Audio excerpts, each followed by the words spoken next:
Radhe Radhe student, paramedical एमर्स में आपका स्वागत है। आज हम पढ़ने वाले हैंड एनाटॉमी। तो चलो देखते हैं। देखो, हमारे पास सबसे पहले हैंड है। हैंड के अंदर हमारे पास क्या होती है? 27 क्या होती है? बोन्स होती हैं। ठीक है, उसके अंदर वो डिवाइडेशन कैसे होता है? 27 बोन का डिवाइडेशन देखो। सबसे पहले 14 क्या होती है? फेलेंजियस। अब फेलेंजियस के बारे में थोड़ा सा पढ़ेंगे। सबसे पहले हमारे पास क्या होती है? डिस्टल फेलेंजियस। ठीक है, डिस्टल फेलेंजियस हमारे पास कितनी होती है? 5। ठीक है, उसके बाद इंटरमीडिएट फेलेंजियस होती है, कितनी होती है हमारे पास? 4 होती है। क्यों? क्योंकि वो थंब के अंदर हमारे पास इंटरमीडिएट फेलेंजियस नहीं होती। नेक्स्ट हमारे पास कौन सी होती? थर्ड वाली, प्रोक्सिमल। ठीक है, ये हमारे पास कितनी होती है? 5 होती है। ठीक है, इस प्रकार हमारे पास क्या बना? 14 फेलेंजियस बन गई।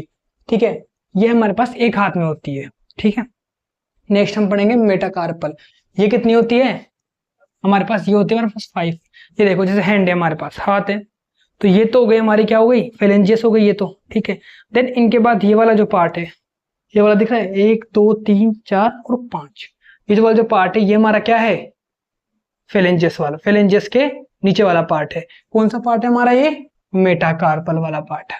कौन सा पार्ट है हमारा? ये मेटाकार्पल वाला पार्ट। ठीक है, देन इसके बाद हमारे पास आती है कार्पल बोन्स। ये कितनी होती है? 8 होती है। 8 कौन कौन सी होती है? डिस्टल रो में होती है हमारे पास। दो टाइप से होती है, पहली डिस्टल रो, सेकंड क्या होती है? प्रोक्सिमल रो। डिस्टल रो में ट्रेपेजियम, ट्रेपेजॉइड, कैपिटेट और हेमेट। एंड देन हम प्रोक्सिमल रो में आते हैं, स्कैफोल्ड, ट्रैक्यूट्रम, ल्यूनेट एंड फिसिफोम। ठीक है, ठीक है, नेक्स्ट अब देखो, जो हमारी प्रोक्सिमल रो होती है ना, स्कैफोल्ड, ये वाली बोन हमारे लिए इंपॉर्टेंट है, क्योंकि इसके लिए रेडियोग्राफी में आपके एक अल्नर डेरिवेशन करके एक व्यू है, जिसमें हम स्कैफोल्ड बोन को ही देखते हैं।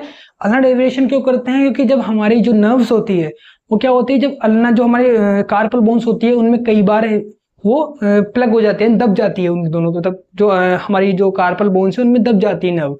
दबने के बाद क्या होता है, जो हमारी नर्व होती है, उसमें हमारे दबने के कारण हमारे हाथ में झुंझुनापन या फिर हमारे हाथ में सूजन आना या दर्द होना, ठीक है, ये सब होता है। तो इस चीज को देखने के लिए हम स्कैफोल्ड का अल्नर डेविएशन व्यू करते हैं।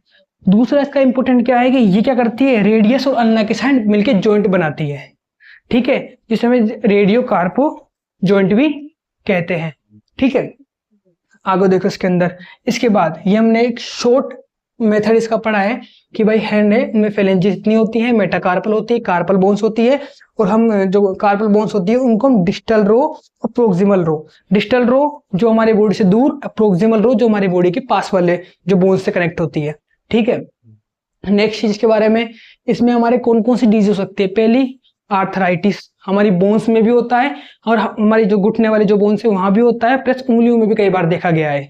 ठीक है, इसमें क्या होती है? सूजन आ जाती है, फिर जो हमारी बोन्स होती है वो कई बार वीक हो जाती है। ठीक है, नेक्स्ट इसके बाद सिस्ट। ठीक है, सिस्ट का मतलब होता है कोई भी ऐसे अंदर से मवाद भर जाना है, कोई भी मांस संरचना जो होती है ना, मांस, वो उग जा रहा है, उसके कारण क्या होता है? इसमें पानी भर जाता है, और उसके बाद हमारा जो हैंड है वो क्या करता है? सूजन दिखाना शुरू कर देता है और दर्द होता है हमारे हाथ के अंदर। इसके बाद नेक्स्ट, इसके बाद और इसका नॉर्मल चीजें, हम फ्रैक्चर देख सकते हैं इसके अंदर, या फिर कोई ट्यूमर या कोई हमारी जो बोन है वो जो अनवांटेड ग्रोथ कर गई है, ये सब चीजें हम देखने के लिए मिलता है, और इसी का हम क्या करते हैं? रेडियोग्राफ करते हैं। ठीक है।